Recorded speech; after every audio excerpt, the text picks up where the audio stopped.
तमाम अपडेट्स आपके जरिए हम लेंगे यहां पर। लेकिन वॉर ब्रेकिंग क्या है? सीज फायर के बाद नेतन्याहू का बयान सामने आ चुका है। बेंजामिन नेतन्याहू, इजराइल के प्रधानमंत्री, सीज फायर का उल्लंघन हुआ तो तगड़ा जवाब दिया जाएगा। लेकिन ये कि जंग में जो मकसद था इजराइल का वो हम पूरा कर चुके हैं। ईरान का जो परमाणु प्रोग्राम था वो इजराइल के लिए खतरा था, उस परमाणु प्रोग्राम को हमने खत्म कर दिया है। यानी कि इजराइल के ऊपर जो खतरा था वो हम खत्म कर चुके हैं। ईरान के जो सरकारी ठिकाने थे उसे हमने खत्म कर दिया है। नेतन्याहू अपने टारगेट को अचीव कर लेने की बात कर रहे हैं और इसी हवाले से वो कह रहे हैं कि ठीक है, इसको लेकर हम लगातार बात करेंगे। संजीव, पहले एक रिएक्शन इस पर और इस सब की बीच इंट्रोडक्शन दे दें। यहां पर फॉर्मर डिप्लोमेट मेरे साथ, यहां पर फॉरेन एम्बेसडर सुशील सिंघल साहब इस वक्त हमारे साथ मौजूद हैं और साथ ही एक और फॉर्मर डिप्लोमेट हमारे साथ अभी जुड़ेंगी, मंजू सेठ, कुछ वक्त बाद। लेकिन सिंघल साहब से जवाब लें उससे पहले संजीव, पहले आप बताएं, जो टारगेट थे वो दो थे। पहला, इजराइल के लिए खतरा, ईरान का परमाणु प्रोग्राम। फोर्दो, नतांज, इस्फहान पर यूएस बॉम्बर से अटैक करवा दिया। जो साइंटिस्ट थे वो इजराइल ने मार दिए। दूसरी तरफ अहम जो मिलिट्री ठिकाने थे, लॉन्चिंग साइट्स थी, हथियारों का, बैलिस्टिक मिसाइल्स का जखीरा था, वो अपने फाइटर जेट से उसने खत्म कर दिया। ये इजराइल ने दोनों टारगेट अचीव कर लिए। अब अगर ईरान सीजफायर वायलेशन करता है तो इसका जबरदस्त जवाब दिया जाएगा, ये नेतन्याहू कह रहे हैं। संजीव, देखिए, नेतन्याहू की जो प्रतिक्रिया है जिसके बारे में आपने बताई, आपने देखा होगा कि तमाम जो मेजर प्लेयर्स थे उनकी प्रतिक्रियाओं के बाद ये प्रतिक्रिया आई है। जबकि सबसे इम्पोर्टेंट एक्टर इस पूरी कॉन्फ्लिक्ट में या तो बेंजामिन नेतन्याहू है या फिर ईरान और खासतौर पर जो सुप्रीम काउंसिल है अली खामेनेई का।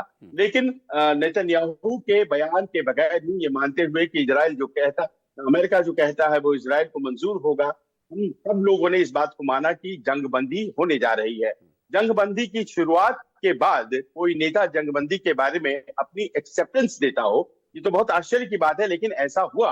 और इसी से पता चलता है कि इजराइल बहुत ज्यादा इच्छुक इस जंगबंदी के नहीं था, लेकिन चूंकि अमेरिका था और इस कारण से उन्होंने माना इस बात को।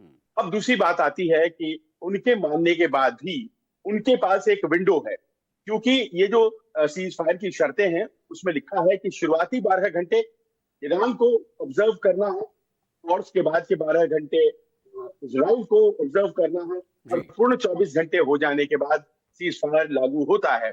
लेकिन इस 12 घंटे के विंडो में वो फायर न करे मिसाइल्स, वो अटैक न करे, इसको सुनिश्चित करने के लिए ईरान ने पहले कहा कि अगर हम पर हमला होगा तो हम हमला करेंगे।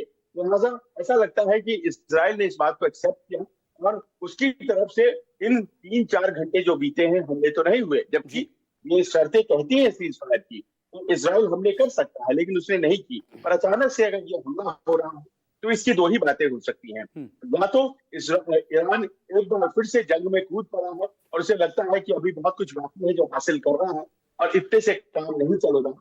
या फिर ये होता है कि कुछ लोग ऐसे होते हैं वो ईरान की भी एस्टैब्लिशमेंट हो, वो नाराजगी जताते हैं, वो कहते हैं कि साहब ये हमें मंजूर नहीं है, वो बहुत बड़ी पिक्चर को, लार्जर पिक्चर को देखने के लिए तैयार नहीं होते हैं।